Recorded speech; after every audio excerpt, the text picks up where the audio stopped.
Michael Carnevale is branch manager and financial advisor. Securities offered through Raymond James Financial Services Incorporated, 400 Southbridge Street in Auburn, Massachusetts, 1-800-657-9126. A member of FINRA SIPC and are not deposits, not insured by FDIC or any governmental agency, not guaranteed by Webster 5 Cent Savings Bank, and subject to risk, may lose value.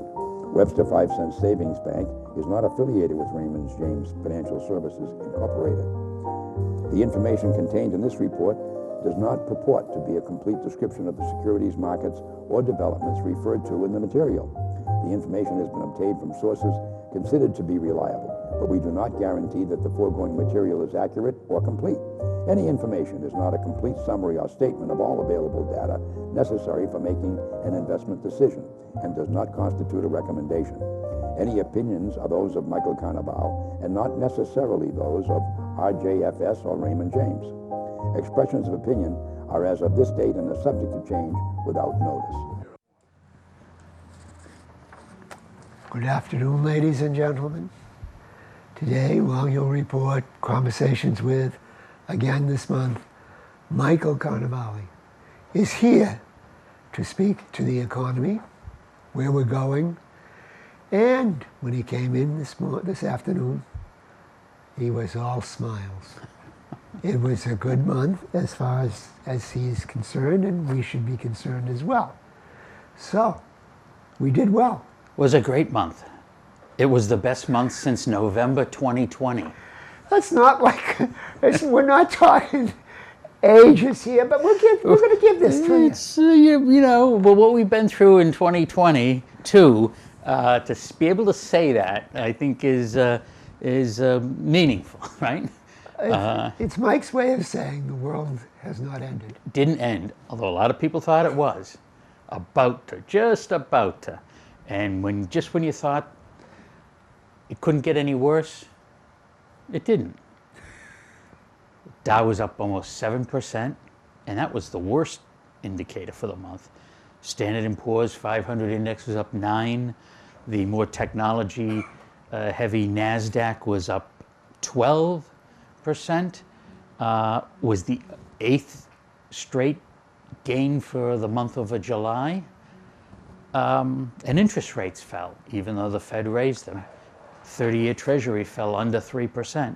It was 3.12 a month ago. So, we're still negative for the year. It obviously has not been a good year, but we recovered almost half of what we were down. Well, when you get down to the major news section here, I think we can revisit that bonds falling thing. Yeah, that seems, with the Fed raising and that falling, maybe you can give us be thinking about that, because maybe the world wants to know a little more about that. Yeah. The technicals. Mm-hmm. They improved, which is a negative, but you'd expect them to improve. Yeah, well, of course, in a month. In a month that we had. Yeah, true, that's obviously.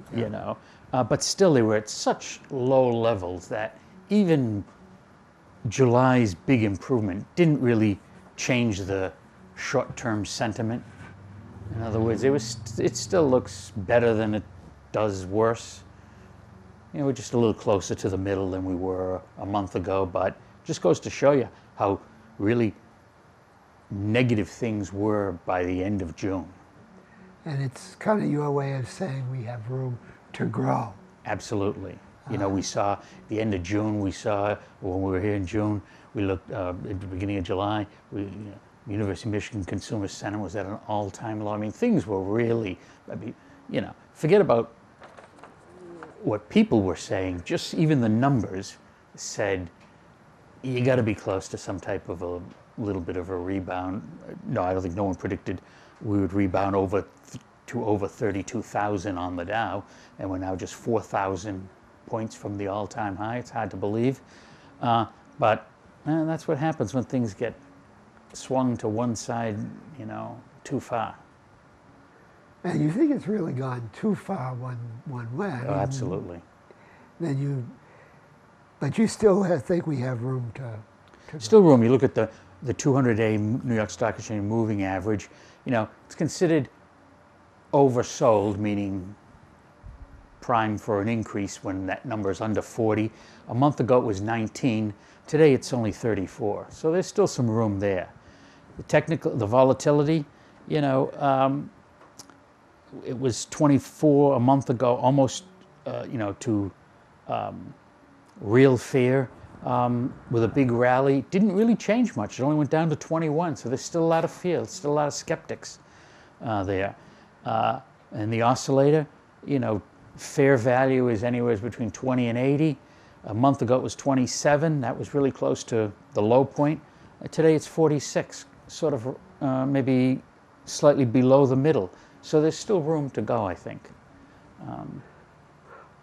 What could affected it positively in this month, or what could affect it negatively?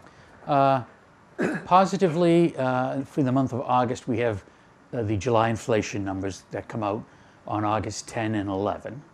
That could be a positive influence because that index is heavily weighted in energy, and we know oil really dropped during the month. I mean, it had been well over 100, you know, 105, and today it's, you know, in the low to mid 90s. So a sign that inflation isn't accelerating, that could be a good sign.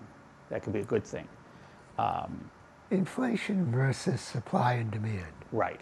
Now, inflation is some will say it's a monetary thing. Right. But if the supply of oil goes down, right, it would drive the price of oil up. That wouldn't be necessary. That wouldn't be good. However, domestic oil production right now is at a 2-year high. Well, yeah, those prices did bump up some. Right. Right. All right. So that could be a positive. The other thing is the constant reinforcement from the Fed that they're going to go all out to bring down inflation. This is a Fed, of course, a year ago said that, inflation's not going to be an issue. So the fact that now they're talking very seriously, I think, is a positive. You know, they've all admitted they were wrong. That's like they had a choice. They didn't have a choice, but they could also just not say anything, or try to, you know, maybe sugarcoat it. I mean, they all basically came out and said, we blew it. And that in itself comes close to being a shocker that anybody in government says, you know, doesn't have some kind of brilliant excuse. Well, we sent to our experts and they do this chart and they show 10 charts and say, so we're all on track. We predict. But they didn't pull that. No, they didn't. Which is, as they would say in Boston, a wicked shocker. That's right. And it's a positive. I mean, it. Do you think? Yeah, but they turn on a dime. Yep. Will they turn on a dime at the wrong time? They could. You just don't know. We don't. We'll find out. We'll find out. Okay. But that's something that could be a positive. Do you think so? And you have said that there's more to come in September. Right. At least the Fed funds futures, which is an indicator we watch to kind of predict what the next moves are going to be, started out, you know, when the Fed met week and a half ago or so. It sounded looked like it was going to be another half point. The odds have been creeping up steadily now, where it could be another 75. And that may be it. They're now talking about maybe at some point next year cutting rates. So, you know, I think a lot of talk. It is, but I think you know, a lot of this I think is, you know, people. We're going to get into the recession talk and everything, but you know, a lot of people saying, you know, are worried about stuff that may have already occurred. Yeah. And so, you know, people like to always look backwards as opposed to, you know, looking forward. And, you know, there was an old timer who I'm not talking about you in this case, but there was an old I am so grateful for this. there was an old timer who once said, Old-timer. stop looking backwards. We're not going in that direction. Yeah, and there's Yogi Berra. Predictions are tough, especially about the future. Right. So, I mean, Yeah. 6 of 1. Sure. Yeah. But I mean, I think people can get so wrapped up in, get fixated on one item. You know? Okay. Now, as once a one-time student, well, I think all my life I'm a student of history. Mm-hmm. And there is the Cicero, Marcus Tullius Cicero, Okay. said, a person who does not know of events before his own time remains ever a child. Why do you look back? Why you would look back? Why would you look Well, I mean, you can learn from what has occurred. Exactement, mon ami. Right. Yes. Yeah. The whole thing is to learn from the past. But I don't know if people are learning from it or just using that to, They didn't study their Cicero. yeah. And I know that you were going to go home tonight and pick up Cicero and read it I quite tightly. actually have it, books on cassette, so I'll listen to it on the way home.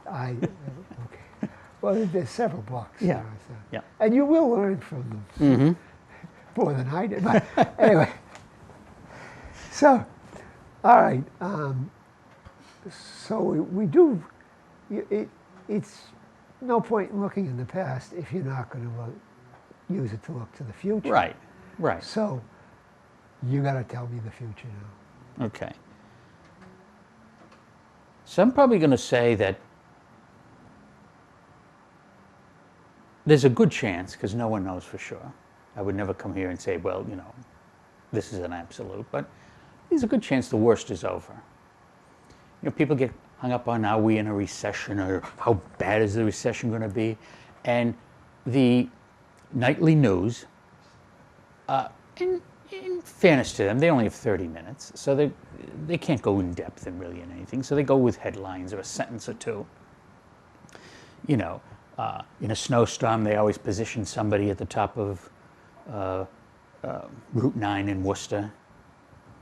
I'm surprised they don't post them at the airport. It's much more windier there, but,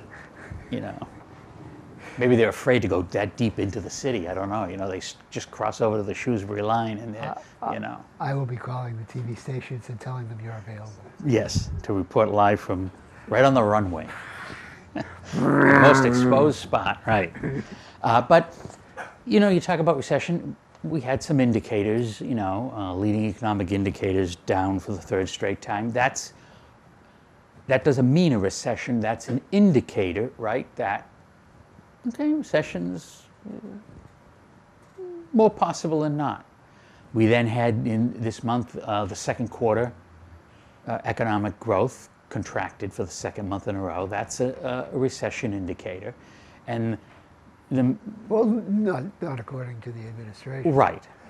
It's Not nirvana. Well, not according to the group that is in charge of signaling recessions. But, the mainline media says, second quarter GDP, second quarter economy contracted. That's by 0.9%. That's the second quarter in a row, indicating, we are entering a recession. But what they don't say is, what the contraction was in the first quarter? Negative 1.6. So it's an improvement. And there's some people who are saying the third quarter is going to show growth of up to 1%. So they're showing like, yes, that's correct. Negative 2 quarters in a row historically is a recession indicator. And it was negative 0.9%. They don't tell you the full picture, but that was better than the first quarter, which was negative 1.6%. That's the only thing I'm saying is people get hooked on these phrases, and they don't go beyond that. And for the folks who did that at the end of June, well, they missed out on July. If there's anybody from the Biden administration listening, this is the guy to make the case for you, really. I'm just saying that the numbers don't lie. Hey, you know, I heard something on the radio that for the average Joe on the street, the inventories are well stocked, such that there's possibilities of price declines for consumer goods. The Joe average is going to think that's a positive. I can get shoes for my kids at a cheaper price. So yeah, there's a reason to not be completely negative. Yeah. Unless you're the party out of power and you're trying to tell everybody that True. I mean, the end of the world is nigh unless we get these guys out of there. yeah. I mean, the big thing I think for people is emotions. They let their emotions take control of everything. They hear a phrase or two and take that phrase or two as being 100% true, and I got to change my entire lifestyle based on that. And all I'm saying is, yeah, the economy has contracted for 2 straight quarters, but it's getting less. That, I mean, to me is a positive sign. And the day they officially say we're in a recession, it will be, we were in a recession, because it'll be over.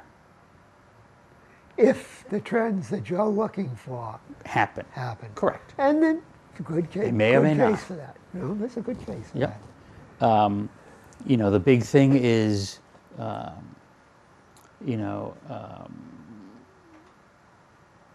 Fed raised rates. Powell came on and spoke, and I always like to see, as we got it on the screen when he starts talking, and I always like to see where the Dow is when he starts talking and when he finishes. You see that change? You watch it change. Yes. How So when he began, the Fed raised rates. They announced it at 2 o'clock. At 2:30 on that Wednesday, he started talking. The Dow was up 94 points. When he finished, 55 minutes later, the Dow was up 524. So that tells me they don't care what I say. They don't care what you're doing. That tells me that, the people that control all this stuff probably liked what they heard. Well, when you say control. Well, I'm talking the institutions that trade hundreds of thousands of shares. Money. Yes. Big money. Yeah, big money. Right. And that's a great debate for another story. Who controls what? Right.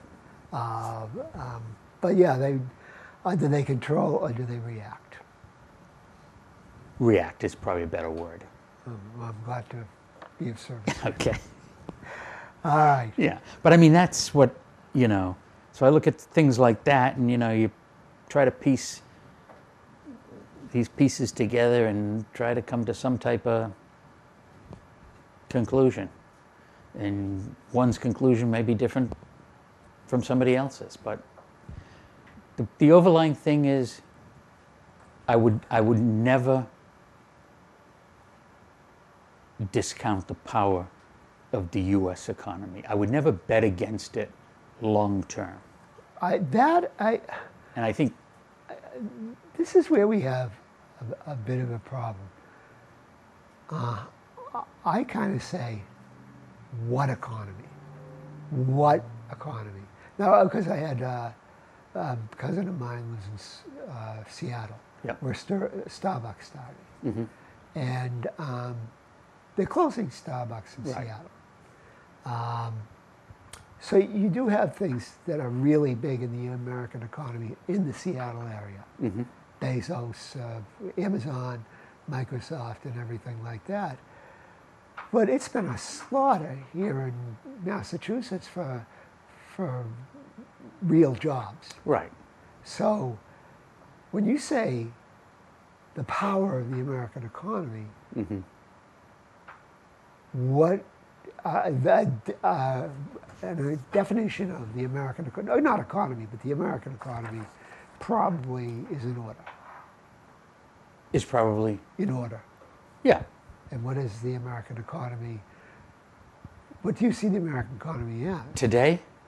Well, Or now? The Well, I one mean, that's it's- the one that's powerful that you said. Yeah, well, it's, That I can't. I better watch it. well, it's obviously become much more service-oriented than it ever was. You don't think we have to produce stuff? Well, again, that goes back to the, sure, it would be great if we could, but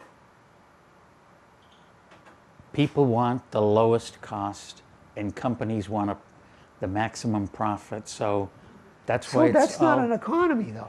It is in the sense that we're providing the service. We're just not producing anything. What do we provide? Who's providing the service to whom?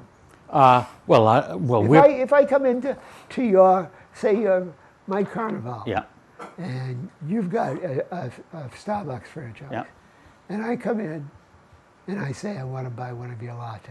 yeah. I wouldn't buy one of those to save my life, but But I know. Yeah, yeah. I'm providing you with that service. yeah, okay. Now, I have to have had a job to get that Correct. from where you are. Right. We were having the discussion because those coffee shops went out, and my cousin Tim says, "Where are all these?" You know, we have a Zoom call between Yeah. the guys, the first cousin guys in the family, and he says, "What are all these coffee shops? Why are they there? What shouldn't we have? Shouldn't we have industries that people make stuff and then they go buy the coffee? Sure. So how's this an economy? Well, you're just producing different things. What are you producing? You're producing you're providing a service as opposed to providing the manufacturer. And where does of the pro- money come from to buy that service? Well, it comes from other workers Doing what? working. We don't have those jobs probably here. probably providing another service. We don't have the. How many services? You got to make something. I remember Victor Kayem. Yeah. I still have his razors. Okay. And they did a thing on him, 60 Minutes. And he Yep. said, we got to make stuff. We can't have everybody just selling each other insurance. Yep. Do you disagree with that? Oh no, you have to have some people make stuff. I mean, I think. That's my point. Yeah, but I mean, I don't think Or it the has to. point, not my point. Yeah, but I don't think it has to be. We have to make everything. I didn't say that. And I'm you- saying and- we got to make something. We got to make something that's competitively priced. What are we making in Massachusetts? Probably next to nothing. Deadly. Right. There Just- are, you know, it's- if we had a We're civ- providing services. if we had a civil war in this country and Mm-hmm. we broke up the country into pieces, say we did it amicably. Yeah. Because some people are even saying that now. Yeah. Midwest farming. Right. Probably we can do somewhere in the Rust Belt. They can maybe restart steel mills and Yep. stuff. Ain't diddly here. We would probably provide Services. the technology to be able to build the We better steel or build the farm equipment. Yeah, okay, that is fair. Or No. or if somebody gets thrown under a plow, they can ship them to Mass General, and we can provide a service of in bringing them back. It's just totally different. I mean, We are not providing that technological service, though. Somebody in Boston is. right? Nobody outside of 128 No, is doing anything. right, right. So it's maybe, and the percent of the population that is doing that is so microscopic. It is, but it has a. I think it has a much bigger effect. It has somewhat of an effect. I mean, I know on my street that I live, I know for a fact there's nobody on my street producing anything. But that doesn't mean nobody in my town is producing anything. It just, I mean, it's a, you know, at some point we transition from manufacturer to services. I think that the service, I'm guessing, don't look at me as an expert, but I'm guessing I'm betting on Victor Kaya. Yeah, I mean, Rest his soul. yeah, I wouldn't disagree. But I still think it has to be done, you know, because Victor Kayem wasn't doing that at a loss. No. He was doing that at a great profit. Yes. And that if he couldn't have done it at a great profit, those raises would be coming in from And then China. his workers would be out the door. Right. And you're right. But that's the point. That's exactly the point. Yeah. We got to make something at a profit. Right. So start digging your garden, and next year we'll see you at the farmer's market too. Yeah, yeah. Possibly. You know, I mean, it's a dilemma, and we fight this every Right, month. right, right. But so I'm wanting you to come up with a way to stick the knife in me next month and say, Richard, you're wrong. I got this. I may not be able to do that. It's sort of like somebody who you keep telling them, don't do that, yet they still keep doing it. Well, you know? You know, like, I don't think Diogenes ever gave away the lamp. Right. All right, the leading economics, they're saying it's... You know, we're seeing, you know, to sit here and say everything's wonderful, well, no, that would be wrong, because it isn't. You know, jobless claims, they've been creeping up, an effect on inflation and higher interest rates. Matter of fact, jobless claims this week came out at 256,000. That's the highest of the year. And historically, a number above 250,000 layoffs per week tends to start affecting the economy. So now we're at 256, highest of the year. So that's another signal that, you know, confirmation that things are slowing down. Hasn't led to higher unemployment yet. That'll be the next thing. Does this affect the unemployment rate? Everyone says, oh, yeah, it's gonna. Well, it may or may not. We have to see it. It hasn't yet. But generally speaking, the unemployment tends to go up, you know, after the period of layoffs. There's a lag, so that's probably going to come, you know, at some point. But the big thing is, I think, will be inflation in August. If it shows that it's coming down a little bit, now people are going to immediately, you know, the media, people are going to immediately, yeah, well, it's not 2% like that. No, of course not. It's not going to go from 10 to 2 immediately. But if it can show a sign that it is dropping, all of that doesn't mean inflation's dead, just means, okay, for today it's a step in the right direction. And that's how you have to, I mean, to get to the end, right, you got to begin somewhere, right? I'm writing that down. Okay, good. That's good. Okay. Well. That's the heat. The heat is Well, affecting me.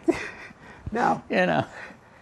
here we have, next month, though, we get to the bottom, and you give us no reason for optimism in August. Oh, well, I give you no reason essentially at the beginning, but at the end I do. August historically is one of the worst months of the year, ranks 10th of 12th in stock market performance. However, the last 2 Augusts have been positive. But they still averages out as 10th of the 12th. Yeah, going back to the 1950s. So, all right, so So I'm going to bet you- that it's the 3rd month in a row up. I think August is going to surprise people positively. well, we all have to hope so. Yeah. Now, one last little thing, and Okay. this is a bit of a bugaboo with me. You're usually Mr. Science Yes. with your sports, and Yeah. you have no sport prediction. Usually, if the Celtics win, Yep. we're dead, and or if the Bruins score X goals in the final, Yep. we're going to have We're in good shape. none of that this month. So I had to go look up. Okay. I had to go look up the Eastern European Cricket League. Okay. And what happened this year is North Macedonia, Yes. a Balkan country, beat Estonia, a Baltic country in the Eastern European League. How did I miss that? You know, pay attention, will I you? must not. So that means famine. For us or for them? Who cares? Okay. Okay. No, I don't have anything. I'm just hoping that the Red Sox can not finish in last place. Okay. Okay, I'll take your wallet. I'll put your bet down. No, I'm not willing to go that far. Thank you, ladies and gentlemen. Thank you, Mike. Thank you. And see you next month where we'll have more science.